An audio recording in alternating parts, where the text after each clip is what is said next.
All right, for those of you who have not been here before, check this out. This is pit row. How's it going? It's a great vibe here, honestly. Check out the rows and rows of beautiful finished cars and trucks. There's a lot here, but we're going to start off with the beautiful Chevy in front of me. The awesome thing is that the builder is here as well, so we're going to get him to introduce himself and then show us exactly what he's got and what he's done. There's a lot. How's it going? Good, how are you?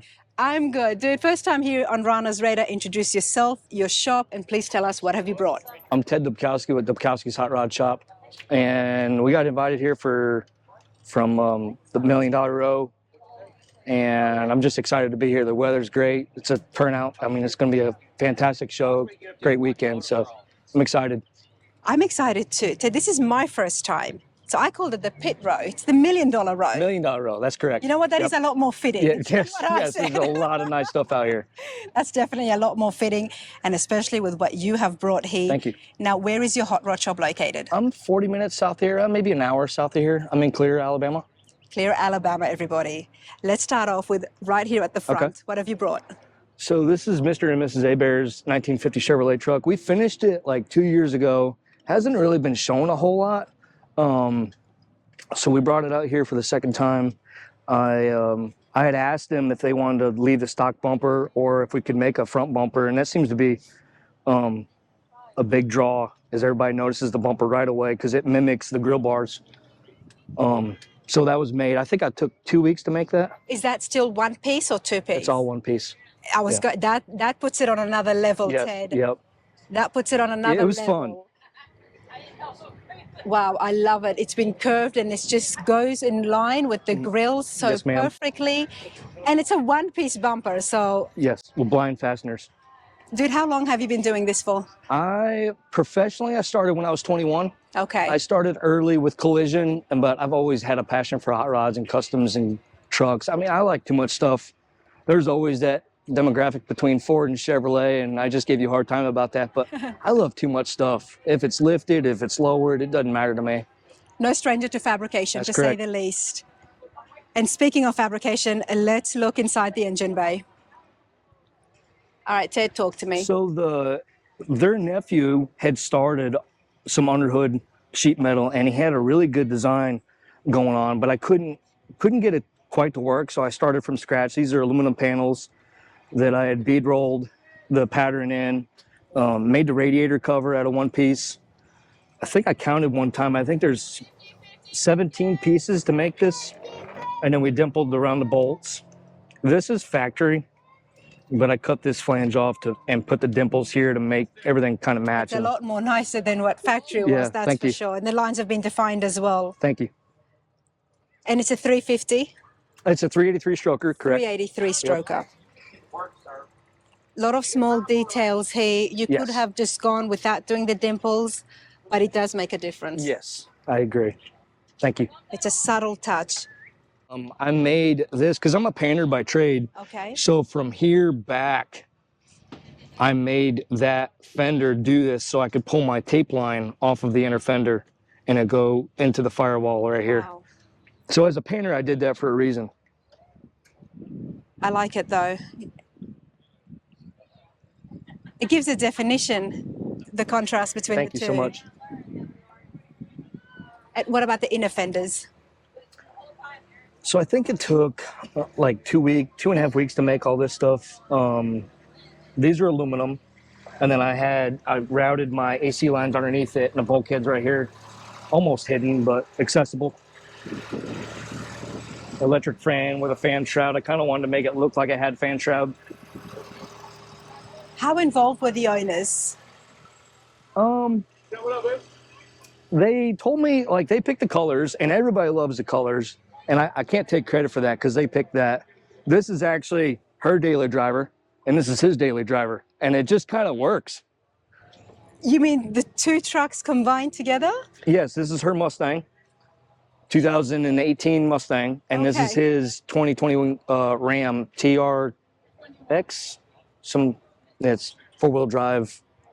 And you've combined the It's the one panels that of the two. competes with the Raptor, yes. Okay. And they're like, well, we want this silver and we want this charcoal. I was like, well, I can't argue those colors because they look great together. The colors are from the two different. Okay, Yep. I'm with you. For a second, I thought the fenders were off. Oh, I'm sorry. No. The color, the paint. Correct. But it goes well. I like it. Like I said, the contrast is pretty cool. And then I let them pick the interior color. Well, let's go around here to the interior. And while we're doing that, Ted, what do you do in the shop and what do you outsource? I really don't like wires. So I don't do the upholstery and I let somebody else wire it. Okay. So I got a rag on the floor, sorry. That's all right. It was a little bit wet a couple of days It ago. was. But the weather's looking great now. And more importantly, it's very nice in here. Thank you. So that was the other thing they asked for was bucket seats and a console. That was one of their requests. Bucket seats and the console. Now, you know, the owners would appreciate you looking after the pickup so well by having the rag there and making sure things are nice and clean. I don't want to clean it. Nobody wants to clean them, right? We just want to enjoy them.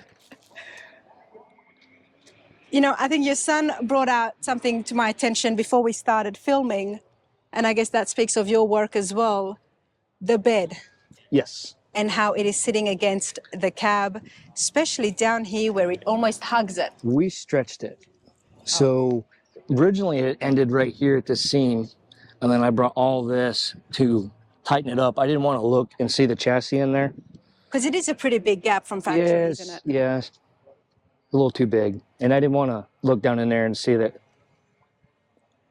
Another thing we did was, and I kind of forgot about this, like I said, we'd done this a couple years ago, these bars in the running boards, they just kind of end. Well, as a painter, because that's, like I said, that's my title, I knew they were going to step on this. And so I wanted to tie this in. So we made this meet.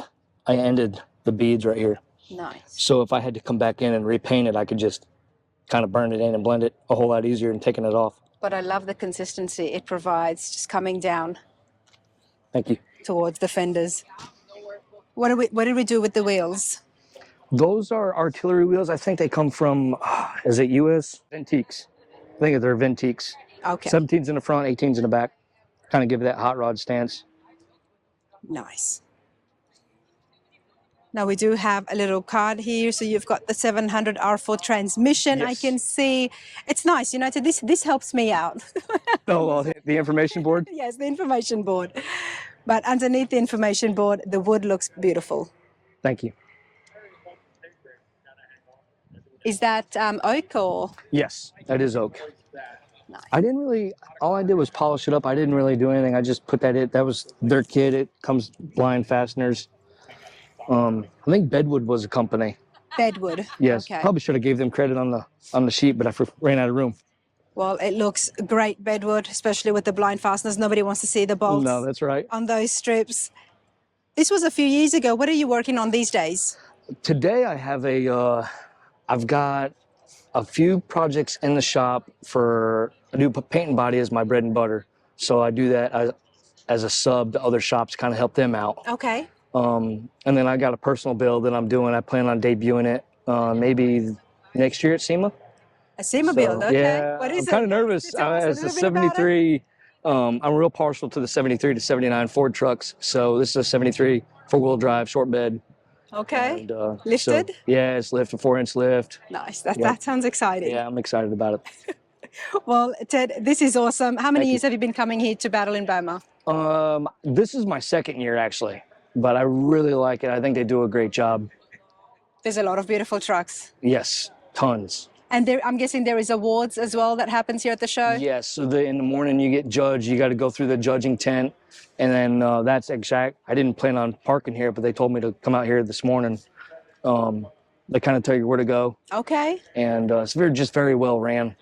Well, I wouldn't be surprised if you take something home today because that looks beautiful. Thank you so much. It's here in $1 Million Pit Row. That's right. Is that, I said it correctly, right? Yeah, $1 Million Row. $1 Million Row. Yes, Not that's pit. correct. Hey, Ted, thank you so much. Thank you so much. I appreciate it. Absolutely.